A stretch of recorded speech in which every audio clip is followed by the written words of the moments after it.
Welcome over the board. Today we will be discussing the Kingside attack. In many games we have this kind of a position when after the Kingside castle, black or white king is protected by a rook, knight and 3 pawns in front of him. And it is really hard to do anything about such a strong defense. Moves like g3 or h3 make this position a little bit weaker, and it creates an opportunity for us to attack the king. First game that I want to present is between von Scheve and Teichmann and was played in Berlin in 1907. We have standard e4, e5, opening the diagonals for the bishop and the queen and controlling the center. Knight f3, knight c6, protecting the pawn and developing the knight. Generally at first we want to develop our knights before bishops. It is because knights need more time to get to the center or to the place from where they can attack. For the bishop, attack on b5 would just take 1 move, when for the knight it would be 2 moves. Also there is no best place for the bishops at the beginning, and there certainly is best place for the knights.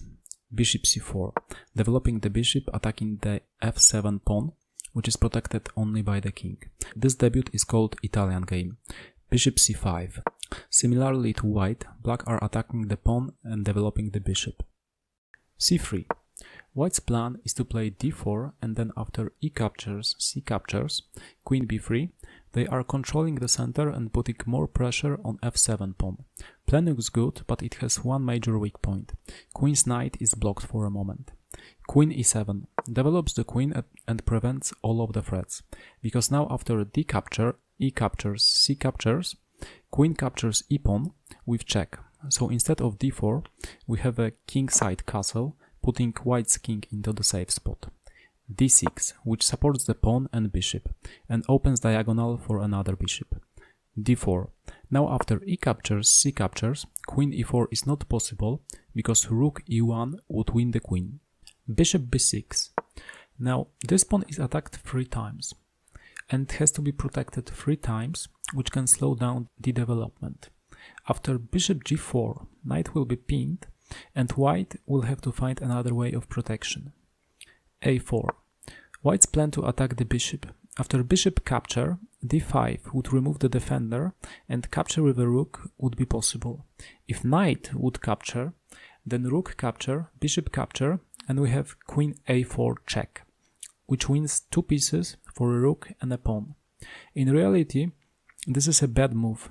White is underdeveloped. Before looking for the combination, we should always first think about the growth. a6, which creates a space for a bishop. a5, bishop a7, h3. Really passive move, which prevents white from the pin, but damages protection of the king. Knight f6. Black engage another piece, which will help with the attack on the weak king. D captures on e5. Knight captures on e5, which is stronger than capturing with a pawn, because now knight has a lot of control, and additionally it is attacking the white's bishop. Knight captures on e5, removes the powerful black knight, but it also weakens even more the king's position. Black takes with the queen, so it is more active now, and attacks the e-pawn. Knight d2, protecting the pawn. Now if black knight captures, white knight captures, queen capture would lose the queen. Look at this position. 4 pieces are pointing in the white king's direction, while white pieces are underdeveloped. The attack begins. Bishop takes on h3, g takes on h3, queen g3 check. White cannot take with a pawn because of a bishop. King h1, queen h3 check. Checked king goes back to g1. Knight g3 threatens mate.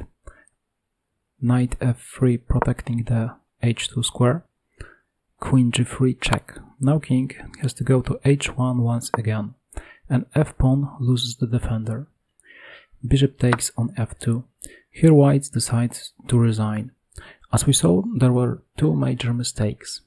First was trying a combination before development, and the second was weakening the king's protection. In second game I will present similar situation. Game was played in 1928 between Liubarski and Soultanbeieff. We have the same opening as before, e4, e5, knight f3, knight c6, bishop c4, bishop c5, c3, bishop b7, d4, queen e7, kingside castle, knight f3, attacks the pawn, d5, so white go deeper into the black's territory, but this move also blocks the bishop. We should follow the rule that in the opening we should move pawns only if that helps to develop the pieces. Knight b8. It is better to go back because after knight a5, white will just move the bishop and later he will be able to play b4, which would win the knight. Bishop d3 to protect the pawn. As you might suppose, this is the weak move. White should have developed another piece like knight or queen. d6. Like in previous game, it supports the e5 pawn and opens the diagonal for the bishop. h3. Once again, to protect from a pin.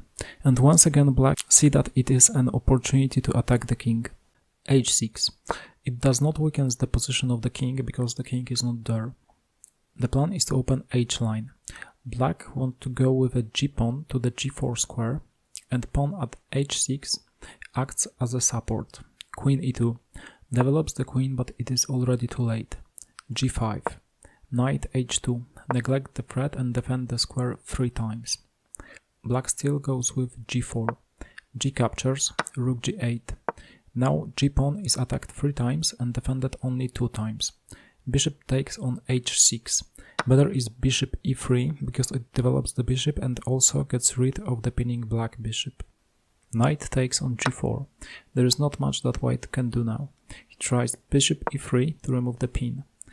Knight takes on h2. King takes on h2. Queen h4. Check. Now black has queen and rook that attacks the king and also his bishop that supports the attack.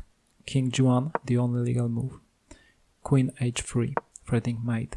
Here white decides to resign. If he would try g3, then black goes with rook h8, f3 to make some space for the king, bishop takes on e3, check, queen takes on h3, queen g3, checkmate.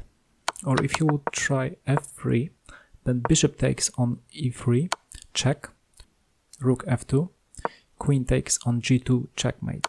Once again, fear of the pin and weakening the king position lost the game.